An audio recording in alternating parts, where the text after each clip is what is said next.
lagi kita di praktikum biokimia. Kali ini video kita akan menyajikan tentang bagaimana praktikum dasar-dasar spektrofotometri. Banyak eksperimen dan penelitian biokimia memerlukan pengukuran terhadap komponen yang terdapat dalam suatu campuran yang kompleks. Nah, metode ini mungkin paling sering disebut adalah kalorimetri. Namun, metode ini juga sering disebutnya spektrofotometri. Nah, sedangkan alat untuk mengukur dalam metode spektrofotometri ini disebut spektrofotometer. Jadi, spektrofotometer adalah alat untuk mengukur transmitan atau absorban suatu sampel sebagai fungsi panjang gelombang. Nah, jenis-jenis dari spektrofotometer ini sendiri itu banyak sekali. Ya, yang pertama ada spektrofotometer ultraviolet dengan panjang gelombangnya adalah panjang gelombang UV. Ada spektrofotometer sinar tampak atau visible. Kemudian ada spektrofotometer inframerah. Juga ada spektrofotometer serapan atom atau dikenal dengan nama AAS. Nah, sedangkan yang kita punya di lab kita ini ada spektrofotometer UV visible dan spektrofotometer visible saja.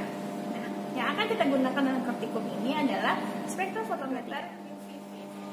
Nah, baiklah, sebelum kita memulai praktikum, kita perkenalkan alat-alat dan bahannya terlebih dahulu. Nah, ini adalah bahannya berupa larutan BSA yang akan kita ukur. Ini adalah tabung mikrotube untuk tempat kita melakukan pengenceran. Ini adalah rak mikrotube. Ini aqua bides.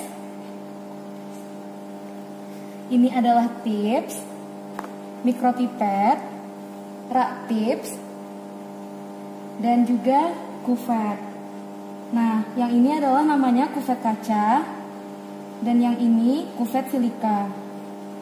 Kuvet kaca ini digunakan untuk pengukuran UV, sedangkan yang silika digunakan untuk visible. Hati-hati dalam menggunakannya. Adapun cara memegangnya itu ada dua sisi, ada sisi kasar dan ada sisi halus. Kita tidak boleh memegang bagian yang sisi halusnya, cukup di bagian kasarnya saja. Sedangkan untuk yang silika, kita memegangnya seperti ini. Jangan memegang di bagian yang segitiganya. Yang pertama, kuvet harus dibersihkan dengan merendam kuvet tersebut dalam larutan asam nitrat 50%, kemudian segera dibilas dengan air suling. Yang kedua, sebelum dimasukkan ke dalam alat, keringkan bagian luar kuvet dengan kertas tisu. Setelah selesai digunakan, cuci kuvet dengan air suling dan letakkan terbalik supaya kering. Yang ketiga, kuvet yang terbuat dari silika lebih murah daripada kuvet yang terbuat dari kaca. Kuvet silika dapat menyerap radiasi ultraviolet sehingga tidak dapat digunakan untuk pembacaan di bawah panjang gelombang 360 nanometer. Untuk ini digunakan kuvet silika. Kuvet silika ini digunakan untuk panjang gelombang 360 sampai 800 nanometer. Sedangkan kuvet gelas atau kuvet kaca digunakan untuk panjang gelombang 200 sampai 800 nanometer. Larutan blanko terdiri dari semua pereaksi yang digunakan kecuali senyawa yang akan diperiksa. Pada awal pembacaan, larutan blanko digunakan untuk menera alat. Selain menggunakan larutan blanko, alat dapat juga ditera dengan menggunakan air suling.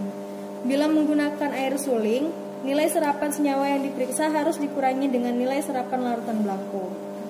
Lalu yang kelima, pada pemeriksaan secara spektrofotometri, larutan blanko, larutan standar, dan larutan yang akan diperiksa dibuat induflow untuk memperoleh hasil. Di sini sudah ada alat spektrofotometer. Yang ini namanya spektrofotometer thermoscientific Genesis 10S UV Vis dengan tipe double beam.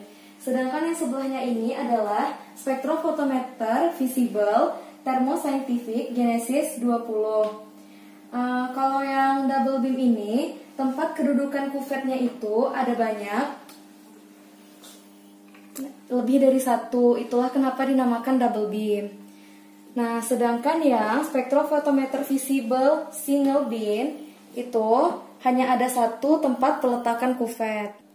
Sebelum digunakan, terlebih dahulu kita harus menyalakan alat spektrofotometer ini, yaitu dengan mencolokkan dulu kabelnya ke arus listrik. Setelah itu di belakang alat spektrofotometer ini ada tombol on off dan itu kita tekan on.